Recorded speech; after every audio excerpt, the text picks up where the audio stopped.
INEC was wrong and hastily in declaring Bola Ahmed Tinubu as the president of the Federal Republic of Nigeria. Unquote. That's the quotation from Mike Ezekomen, a senior advocate of Nigeria. He said INEC was wrong and hastily in declaring Bola Ahmed Tinubu as the president of the Federal Republic of Nigeria. I cannot but agree in total with what the senior advocate of Nigeria have just said. INEC was not only in haste to conduct the election, but they were also in a haste to declare Bola Ahmed Tinubu as the president of the Federal Republic of Nigeria. Because when many Nigerians, immediately after the election, after they saw what happened, started telling INEC, be careful, don't rush to declare your results, because there's a lot of things that went wrong. The process was not clear. Remember, INEC promised how the election was to be conducted, the rules of the game, what is supposed to be expected. But at the end of the day, INEC did not follow its own rules, follows its own guideline. So a lot of people were saying, be careful. If you have to do this election again, do it. Don't rush. But INEC hastily went to declare the results. And in attempt, because it was wrong, in attempt to cover where INEC has made mistakes, INEC made more mistakes. Remember, there's this saying that if you lie, in attempt to cover your lie, the only way you can cover those lies is to tell more lies. Or just like what some people will tell you, a lie will get you, lying will get you up there, but lying cannot keep you there. INEC lying will get Tinubu the presidency seat, but lying cannot and will not keep the president up there. Remember, this week the case is still on. This week was the week after the tribunal has given INEC and APC a week to go and defend their own case, the allegation that Labour and PDP has brought against INEC and APC. After a week, they now came out this week to defend. You might remember that Labour and PDP came out with 5 petitions. The first of all was that the electoral process was wrong. It was not what we were told. The rules of the game was changed. That is one. 2, that it was rigged. That this election was heavily rigged. 3, the forgery of the certificates. And I will also group another point which have to do with the drug case, because this have to do with the personality, the character of the man that was given the ticket as the president of the Federal Republic of Nigeria. 4, double nomination. Then 5, the dual citizens. Remember, we've gone through this many weeks back. So it was time now for INEC and APC to come and defend. INEC was to defend that electoral processes and rigging, while the forged certificates, the double nomination, and the dual citizens is the APC that have to come and explain or defend that. Where on Monday, which was the 3rd, that INEC was supposed to come out and defend, INEC told us that he has 3 witnesses, persons, and documents to back up their claim that the election was free and fair, and that the man that was announced was the authentic or was the credible winner of the election. So on Monday was the shortest section of the court. Why? Because the witness that INEC said will be coming did not come, did not show up. So the court have to adjourn. It took about 25 minutes. Then the court just said, okay, let's adjourn since the witness is not here. And that is exactly what we came to do. So let's adjourn. So it was adjourned to the next day, which was on the 4th. INEC told us they have 3 witnesses, but it was only one that showed up. And the man that showed up did not even help matters. I think it's Lawrence Bayade or something like that. I think he's the IC director of INEC. And we also are aware that he's also a pastor. So he was beginning to ask, the Labour Party now asking, the EC8A form is supposed to have the same number with the IRF. And he said yes. So he was giving copies of the EC8 forms that he should tell the court what was in them. So our IC director could not, because like we said before, 18,000 polling units, 18,000 forms were blood, could not be read. So he could not read them. So the INEC lawyer was confused when the witness could not. Then the Labour Party now asks, if you cannot read this, you don't know what is in them. These ECA forms are, how come were you able to correlate the results and come out with the winner? So that was what happened. So as I'm talking to you now, INEC has closed its case. They don't have no other, apart from the documents that they brought. They have nothing else to offer. So it is clear now that at this stage, this tribunal stage, Labour Party, there's no way any judge can not see that Labour Party has a complete edge in this case. Just like what a friend would say, Labour Party in this case have the 4 A's, the 4 R's, So it is clear that Labour Party in this case is victorious. There is no way a judge would not see, because the evidence are just too much. The evidence are so much. That was why my executive said they were in a hurry. And there is this saying that anything done in a hurry is not done well.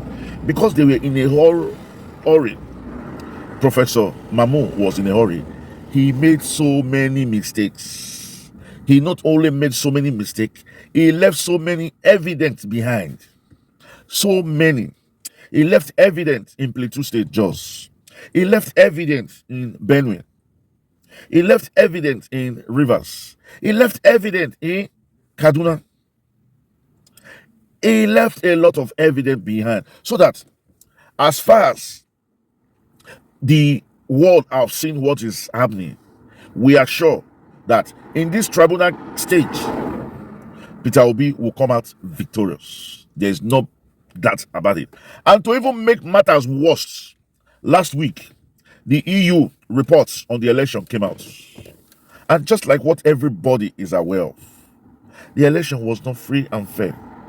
The EU came out with their report, and this report was also tendered in court on Tuesday, which was the 4th. This report was tendered in court. Imagine EU, not a country now, EU, European Union, came out with a report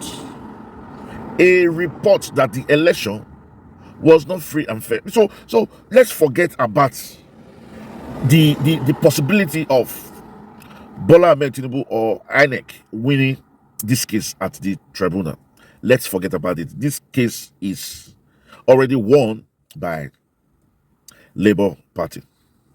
That's the truth, by Peter Obi. And it might interest you to know that this week, Baba Ahmed Dati was in court throughout, on Monday and on Tuesday. He symbolized seriousness. He does not really have time to begin to joke with the SANS. He go there and he talked to them seriously. He greeted them and he was very friendly with them, but you still notice that sense of seriousness in him. So the question people are asking now is, after this tribunal, what will happen? I will tell you what will happen. The tribunal is going to, what I want the tribunal to do, look at the EC8A forms, because the IRF, you can't do nothing there, because most of what was uploaded there were images that you cannot even read. Women cooking in the kitchen, children playing football, cars on the street. So I will beg if the courts can gather the EC8A's form and begin to collate the results and let us come out with who won the election. That is a way. I will for one be happy if the courts pronounce that because of the 25% in Abuja and that they are collate the remaining materials that they could identify, the result now shows that Peter Obi has the highest number of votes that could be read and therefore declare the winner. That is what I want. But part of me is telling me that the INEC are beginning to prepare for a rerun. They want to do a rerun, but my anger, or what I don't want, is this question is, who is going to conduct this rerun if there is a rerun? Who? The same INEC? May come off it. I would rather trust the devil than trust INEC. The same INEC is going to conduct the election again. And do you know how much that was spent? Over 400 billion spent on this election. And we'll have to throw that money. That is wastage that Peter Obi is talking about. So I will beg the courts to just please correlate the results. Thank God Peter Obi had the Abuja 25% and declare Peter Obi as the winner. Even if this one is done, I know what INEC and PDP are waiting for, because both of them have closed their case. Even INEC and APC have closed their case in the courts. They have said they have defended. In fact, the defense was not even a defense, but they said they have closed their case. So what we think is going to happen is that when the court finally gives its verdict that we think will be favorable to Peter Gregory Obi, the INEC is going to encourage APC to do an appeal. It's no longer an appeal as usual. It's no longer business as usual. Nigerians now have conscience, and a lot of them would rather do the right thing than begin to take money inducements. That was why those witnesses refused to come to court for INEC and APC, because many of Nigerians now believe that it is the climax of impurity in this country, and somebody has to change it. Peter Obi has come and has told us why it is important that we should change it, and a lot of Nigerians have bought in that idea, and a lot of Nigerians are prepared to do the right thing. And that is why, even if it is being appealed to the Supreme Court, I still see a reason why Peter Obi will become the president of Nigeria. Because why? You see, there is this proverb in my place that when the death in a drink is too much, even the blind will say it. The corruption, the impunity, the rascality, and the backwardness in this country is too much, that everybody is ready for a change, except the few elites that are benefiting from this he-gotten wealth that this government is perpetrating. So that is what we have for this week. And I want to say here that Peter Obi, so far so good. We cannot wait to see. It might take probably a couple of months, but I think at the end of the day, Peter Obi will be declared as the president of the Federal Republic of Nigeria. And that is when Nigeria will begin to be shaped. That is when we will find the right path. That is when we will take the right direction. If you're coming across this video for the first time, this is INEC TV. We are global and social commentators. Remember, we'll ask you to please subscribe to this channel.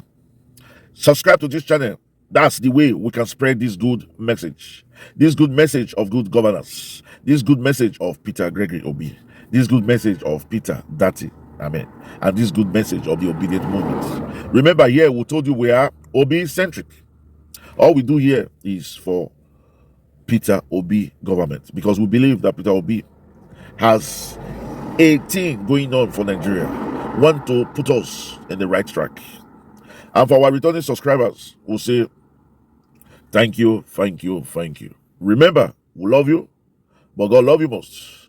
And as it is the culture in this channel, we will catch you when we make the next video. Until then, we'll say chooks, ciao, adios, au revoir, hasta la vista. Thank you, bye bye, and God bless.